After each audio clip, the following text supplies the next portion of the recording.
ছেলে মাকে খুন করেছে, এই কথাটি যে ইদানিং আপনার নেট দুনিয়া দেখেছেন ভাইরাল হয়েছে যে সন্তান মাকে হত্যা করেছে, এই ঘটনা কিন্তু আসলে সঠিক নয়। ছেলে মাকে হত্যা করেনি, তাহলে হত্যা কে করলো? দর্শক, এটা কি র্যাবের দুর্বলতা বা র্যাবের কোনো চাপ? এরকম র্যাব যদি দেশে চাপ দিয়ে মানুষের মুখে মিথ্যা কথা স্বীকার করায়, তাহলে এই আইন কিন্তু সঠিক নয়। এই ছেলেটি মাকে খুন করেনি, তাহলে খুন করেছে কে? কেন র্যাব তাকে এমন রিমাইন্ডে নিয়ে যায় যে মিথ্যা কথাও তাকে স্বীকার করতে হয়? এটার জবাব আমরা বাংলাদেশের জনগণ র্যাবের কাছে চাই। এই ছেলে যদি মাকে হত্যা না করে, হত্যাটা কে করলো? আসুন প্রতিবেদনটি দেখে আমরা ক্লিয়ার হই। AHPTV Surviving in the Way of Allah।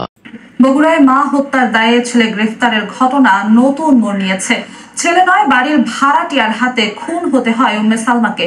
অভিযুক্ত মাবিয়া ও তার 2 সহযোগীকে গ্রেফতারের পর এমন চাঞ্চল্যকর তথ্য জানিয়েছে পুলিশ। হত্যার আলামত উদ্ধারে আসামিদের নিয়ে অভিযান চালাচ্ছেন তারা। গত 10 নভেম্বর নিজ ঘরের ডিপ ফ্রিজের ভেতর পাওয়া যায় গৃহবধূ উম্মে সালমার হাত পা বাঁধা মরদেহ। ওই সময় তছনছ ছিল পুরো বাড়ি। এ ঘটনায় ছেলে সাদ ইবনে আজিজকে সন্দেহভাজন হিসেবে আটক করা হয়। র্যাব জানিয়েছিল টাকার জন্য মাকে হত্যা করে ছেলে। সারা দেশে যে বগুড়া দুপচাচিয়ার যে ঘটনাটি নাড়া দিয়েছিল, ছেলের হাতে মাকে হত্যার যে ঘটনাটি, সেই ঘটনাটির পরে কিন্তু এই যে সাদ ইবনে আজিজাকে র্যাব দাবি করেছিল যে টাকার জন্য এবং প্রেমের সম্পর্কে বাধা দেওয়ায় সে মাকে কুপিয়ে হত্যা করেছে। সেই ঘটনার পর পুলিশ কিন্তু জিজ্ঞাসাবাদের জন্য গ্রেপ্তার সাদ ইবনে আজিজার ছেলেকে রিমান্ডে নিয়েছিল এবং পুলিশের রিমান্ড শুরু হয়েছিল গতকালকে থেকে। এবং সেই রিমান্ডের পরে কিন্তু আসলে চাঞ্চল্যকর সেই ঘটনাটি কিন্তু শুরু হয়। মূলত পুলিশ যেমনটি দাবি করছে যে আসলে ছেলের হাতে মা উম্মে সালমা আসলে হত্যাকাণ্ডের ঘটনা ঘটেনি।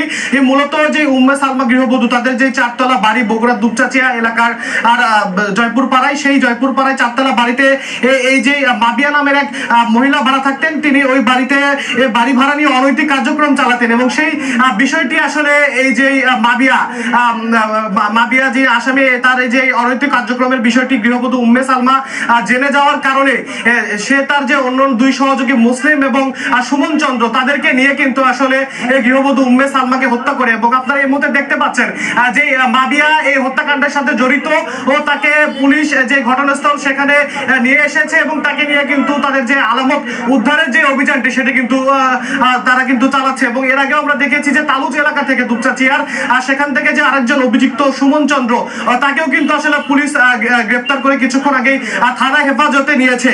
মূলত মায়ের হাতে সন্তানের হাতে মা হত্যার যে নৃশংস যে ঘটনা, যেটি সারা দেশের মানুষকে, বিশ্বকে নাড়া দিয়েছিল, ও সেই ঘটনাটির পরেই এই যে সাদ ইবনে আজিজার তাকে রিমান্ডে নেওয়ার পরেই কিন্তু আসলে পুলিশের রিমান্ডে কিন্তু চাঞ্চল্যকর তথ্য চলে আসে। পুলিশ যেমনটি বলছে, সাদ ইবনে আজিজারকে রিমান্ডে নেওয়ার পরে সে মূলত জানিয়েছে যে আইন শৃঙ্খলা বাহিনী র্যাব তাকে হেফাজতে নিয়ে যে স্বীকারোক্তি দিয়েছিল এটি বল প্রয়োগ করে, এবং পরবর্তীতে পুলিশ তথ্য প্রযুক্তি এবং ঘটনা প্রবাহ বিশ্লেষণ করে কিন্তু এই যে মূল রহস্য সেটি কিন্তু উদ্ঘাটন করেছে। তো চাঞ্চল্যকর যে এই হত্যাকাণ্ড গৃহবধূ উম্মে সালমা, তার সর্বশেষ পরিস্থিতি জানা ছিল আমার কাছে বগুড়া থেকে। সত্য কোনোদিনও লুকায়িত থাকে না, এই কথাটি আবারও প্রমাণিত হলো।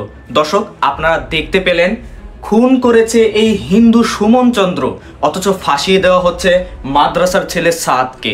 আসলে মাদ্রাসার পিছনে যে মানুষ আগে থেকে লেগে থাকে, এটা তার আরেকটা উদাহরণ। খুন করেছিল ঘরে অন্যায় কাজ করে, এজন্য সে উম্মে সালমা, যিনি গত 10 নভেম্বর মারা গিয়েছেন, উনার হাতে হত্যা হয়েছেন, তার সম্পূর্ণ দোষটাই চাপিয়ে দেওয়া হলো এই ছেলের উপর। তাহলে কি বাংলাদেশের আইন এতটাই দুর্বল?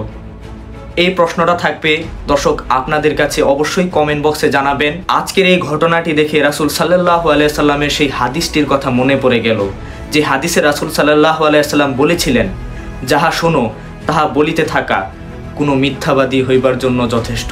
অর্থাৎ যা শুনতেছি তা যদি আবার শেয়ার করি, তাহলে আমার মিথ্যাবাদী হইবার জন্য সেটা যথেষ্ট। অর্থাৎ আমরা যে শুনলাম সে মাকে খুন করেছে এবং সেটা আবার আমরা আমাদের ফেসবুক ওয়ালে প্রচার করেছি যে সেই মাকে হত্যা করেছে, এটা অবশ্যই সেই হাদিসের সাথে সামঞ্জস্যপূর্ণ। অতএব কখনো যা শুনি তাই বলিতে থাকা মিথ্যাবাদী হইবার জন্য যথেষ্ট, এই হাদিসটির উপর আমল করা উচিত। প্রথমেই যা শুনি তাই যদি প্রচার করতে থাকি তাহলে আমরা সকলেই নবী সাল্লাল্লাহু আলাইহি সাল্লামের হাদিসের মতো মিথ্যাবাদী হয়ে যাব, যা এই ঘটনাটি দ্বারাই প্রমাণিত। অতএব কোনো ঘটনা ঘটলে অবশ্যই তা প্রমাণ সহ স্বীকারোক্তি করতে হবে। কোনো ব্যক্তি নিজে স্বীকার করলেই হবে না, তার প্রমাণ, তার জ্বলন্ত প্রমাণ, বাস্তব প্রমাণ প্রশাসনকে আমাদের সামনে উপস্থিত করার পরে তারপরে আমরা সেটা গ্রহণ করব। এর আগে আমরা কখনোই যা শুনছি সেটা মিডিয়ায় হোক বা আমি নিজেই হই তা গ্রহণ করা থেকে বিরত থাকব। আমরা দোয়া করি এতিম ছেলে, মাদ্রাসার ছেলে সাদ, আল্লাহ তাআলা তাকে হেফাজতে রাখুক। সবাই তার জন্য দোয়া করবেন এবং যারা যারা তার বিরুদ্ধে পোস্ট করেছিলেন অবশ্যই আরেকটা পোস্ট করে দিবেন এই বিষয় নিয়ে, অথবা পারেন এই ভিডিওটাই আপনার ফেসবুক ওয়ালে শেয়ার করে দিতে। দর্শক, বিদায় নিচ্ছে এখানে। সবাই ভালো থাকবেন, সুস্থ থাকবেন, সবসময় আল্লাহ তাআলার ইবাদত করবেন। আসসালামু আলাইকুম ওয়া রাহমাতুল্লাহি ওয়া বারাকাতুহু। সাবস্ক্রাইব করুন AHP টিভিতে। AHP TV, surviving in the way of Allah.